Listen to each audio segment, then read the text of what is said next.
The Shrine of Vulcan, or Vulcanal, or Vulcanal, was an 8th century BC sacred precinct on the future site of the Roman Forum. Dedicated to Vulcan, the Roman god of fire, it was traditionally considered to commemorate the spot where the legendary figures Romulus and Tatius concluded the peace treaty between the tribes, known as the Latins, on the Palatine Hill, and the Sabines, on the Quirinal and Esquiline. This famous merger of the hill villages was said to be the foundation of the Roman state. Description: the original Vulcanal was an open-air altar on the slopes of the Capitoline Hill in Rome, in the area that would later become the Comitium and Roman Forum. It was located in the open air, between the hill villages, in the days before Rome existed. Because the fire god was considered to be too destructive to be located anywhere near an occupied house, it contained a lotus tree and cypress tree, long honored as being older than the city of Rome itself.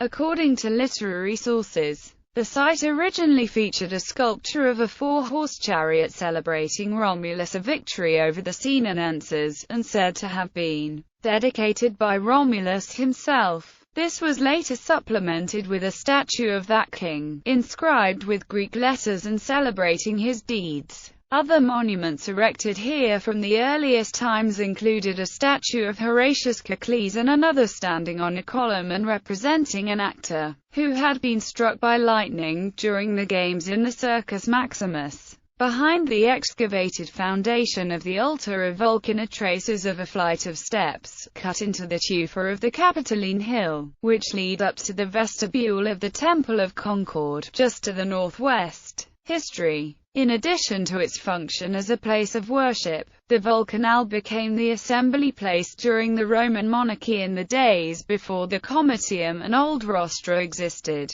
According to long-standing Roman tradition, the Vulcanal served as the speaker's platform at this time, a function much later assumed by the immediately adjacent rostra. The archaic site had long been reverently preserved when, in 09 AD, the Emperor Augustus refurbished it with a new marble altar. The Emperor Domitian did likewise, presenting a new marble-faced altar and sacrificing a red calf and boar. Later in the imperial period, the Vulcanal area suffered by being very much narrowed and partly done away with altogether by building operations associated with the enlargement of the Temple of Concord, the construction of the adjacent Arch of Severus, and other public works. Location: the precise location of the Vulcanal within what is now the west end of the Roman Forum is not completely settled. Two sites have been seriously proposed. Giacomo Boni, who excavated extensively in this area in 1899 to 1905, established a site about 40 meters to the southwest of the Lapis Niger as the Vulcanal. This is just behind the Umbilica Serbi and the new rostra. Boni uncovered a small shrine here that had been cut directly out of the natural tufa and had tufa blocks defining a precinct area. This excavated site is about 13 by 9 feet, but the original Vulcanal is thought to have been somewhat larger. Boni's identification of this spot as the Vulcanal stood virtually unchallenged for over 80 years. In 1983, however, Filippo Corelli associated the Vulcanal with the site that by imperial times had become known as the Lapis Niger. This archaic sacred site may have been more or less contemporary with the Vulcanal. An altar had also been found here, and Corelli suggested that the Vulcanal may not only have been associated with it,